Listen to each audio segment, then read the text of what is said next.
Hello everyone, I hope you are doing well. It's been a long time and I'm very excited to get back to doing videos. As hopefully you can tell, I got a camera, so hopefully the quality would be a little bit better than it was with my phone. I'm very excited about this upgrade. And I know it's the middle of November already, but I wanted to talk to you about the books that I read in October. I only read 3 books, not many, but since I was traveling and then I was jet lagged and I was just getting back on track, it was what I could do. And that's also fine, you know, some months are better than others.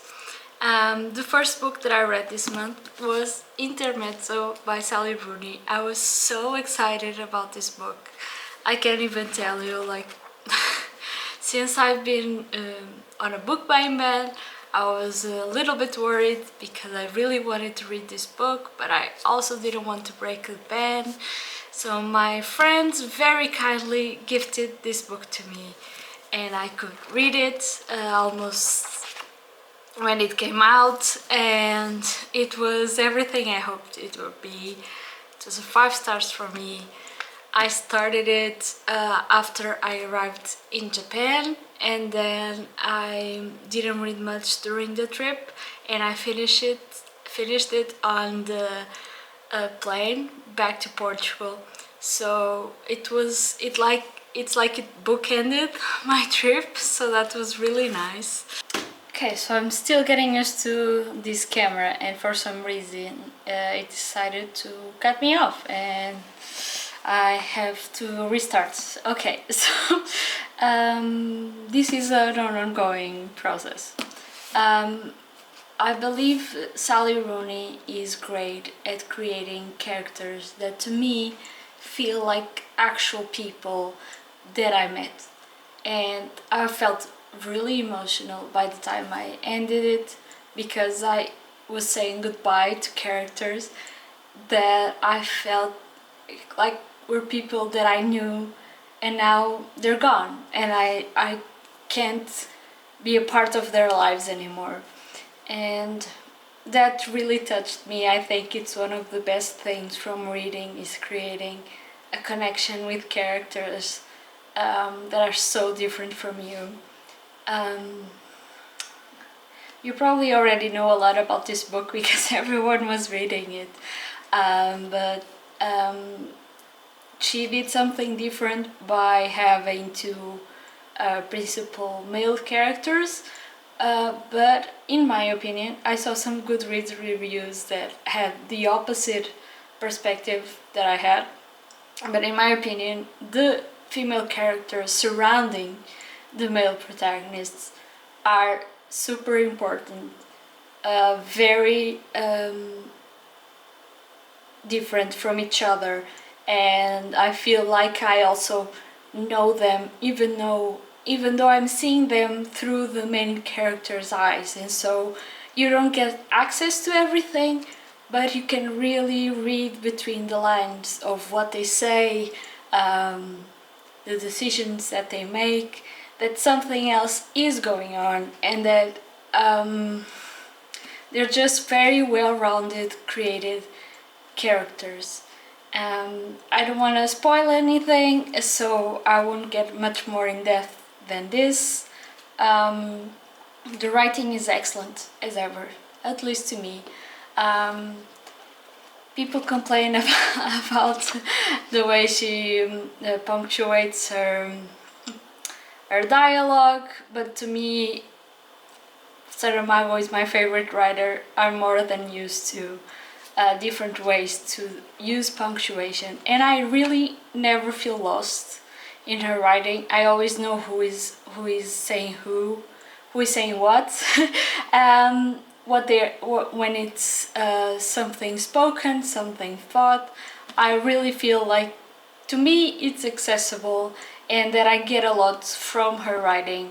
I get a lot trying to figure out things between the lines, and when you start to learn more about what happened in the past when these characters were children and teenagers.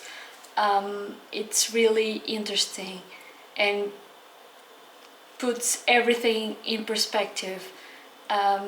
When I started the book, I really liked Ivan and I didn't really like Peter, and she kind of pulls the rug from under you by revealing some things about Ivan that are not so positive, and you see Peter from a very different way from what he tries to present himself as, and I think that's really nice and very well done.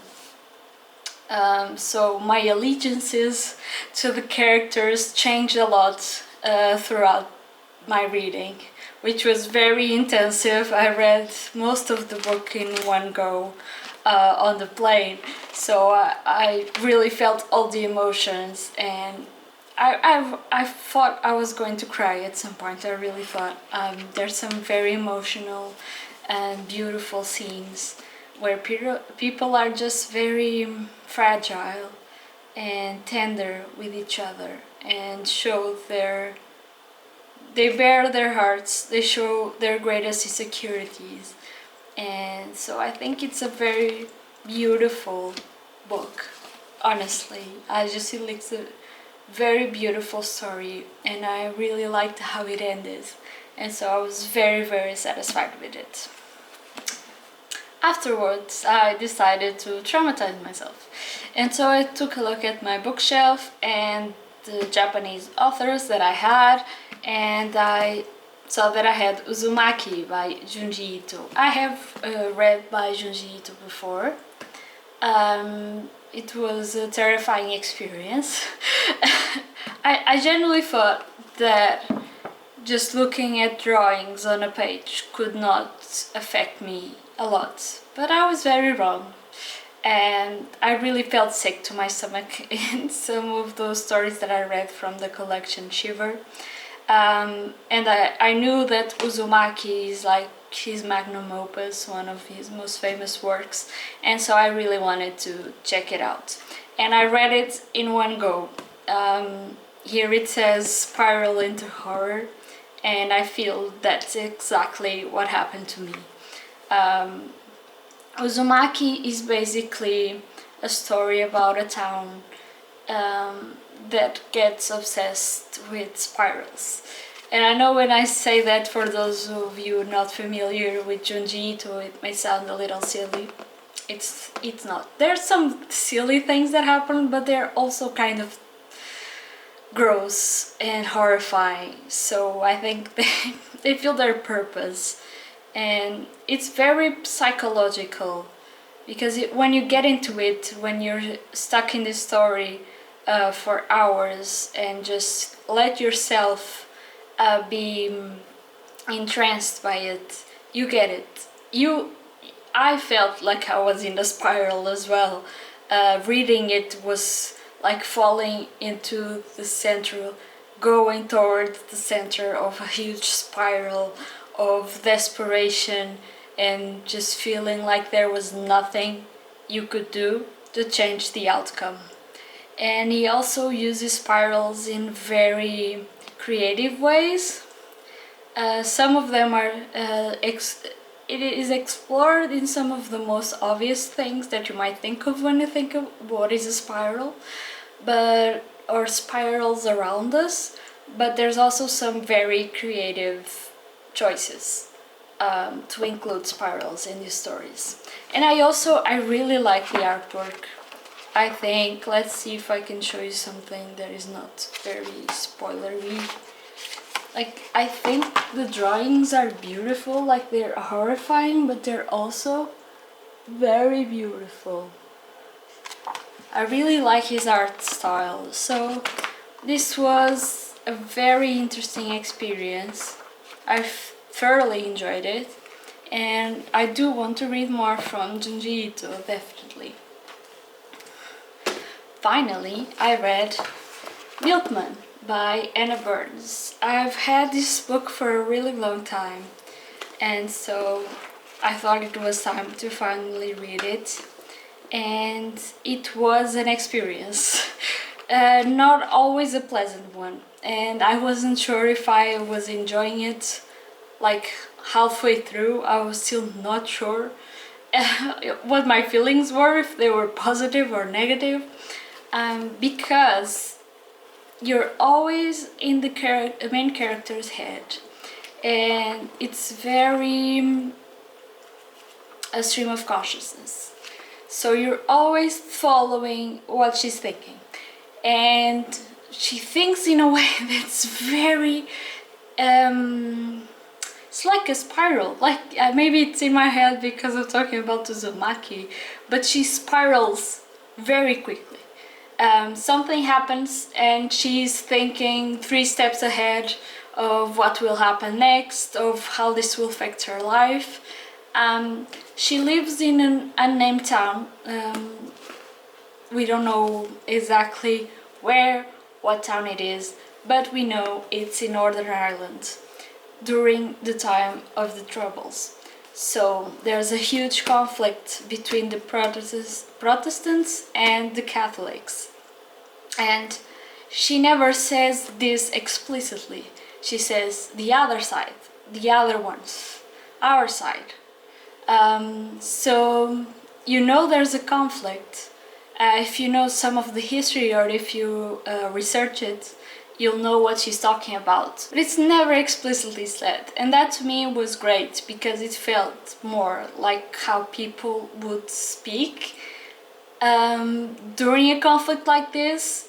Obviously, if you've been in a situation your whole life, if you've lost family members to a conflict, you're not talking to your daughter or someone in your family saying, oh, those people that believe this and that. That doesn't happen.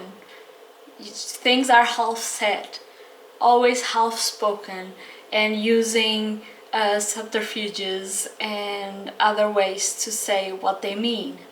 And so it can be very tiring because it's very repetitive, because she's stuck in her life that she doesn't want to.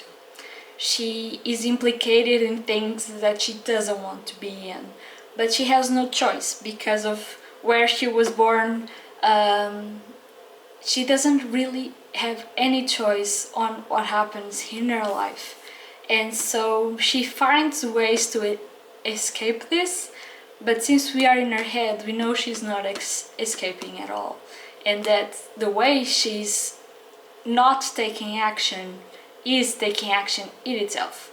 And that's when some things started to change, and that's when I started to really enjoy the experience of reading this book, because other characters call our main character on her bullshit. Some do things that are horrible, and some really horrible things happen to her, but they also make sure that she knows that she's not escaping anything by having this attitude, oh, these people mean nothing to me, this conflict means nothing to me, I take no part in anything. The way she copes is by making herself smaller and smaller, and not having an opinion, not saying anything that might be controversial. So it's like she's trying not to exist at all, but that's not possible. And by doing that, she's already having consequences. And so I thought in the end it was very interesting.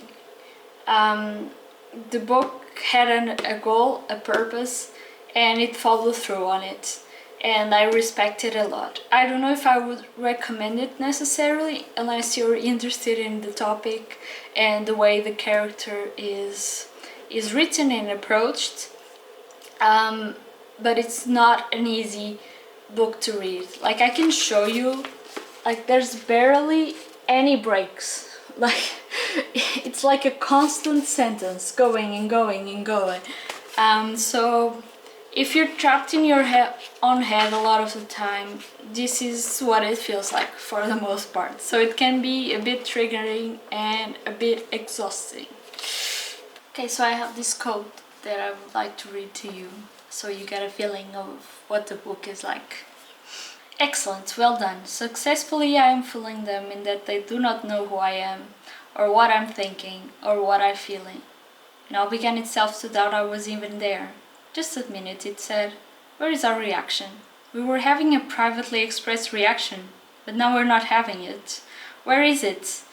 Does my feelings stop expressing? Then they stopped existing. And now this numbness from nowhere had come so far on its development that along with others in the area finding me inaccessible, I too came to find me inaccessible. My inner world, it seemed, had gone away. Okay, so my camera overheated, so I made some coffee for myself. So these were the books that I read in the month of October. Right now I'm reading Les Miserables by Victor Hugo. I started it in the summer and then I stopped because it's a very long book and I needed a break, but now I'm getting back into it and I'm very excited about it. I'm meeting Marius. If you know Les Miserables story, you know who Marius is. I'm meeting him now and going through his story.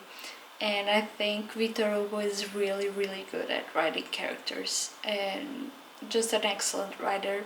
But there are very long moments in the book where he's talking about anything else beside the main story, and it can get a little bit frustrating and tiring. But the things he writes about are interesting. It's just they're long. They're long moments of talking about something else. So yeah, I'm going through it. I'm also hoping to finish the selected poems of Emily Dickinson this month, and I think that's it.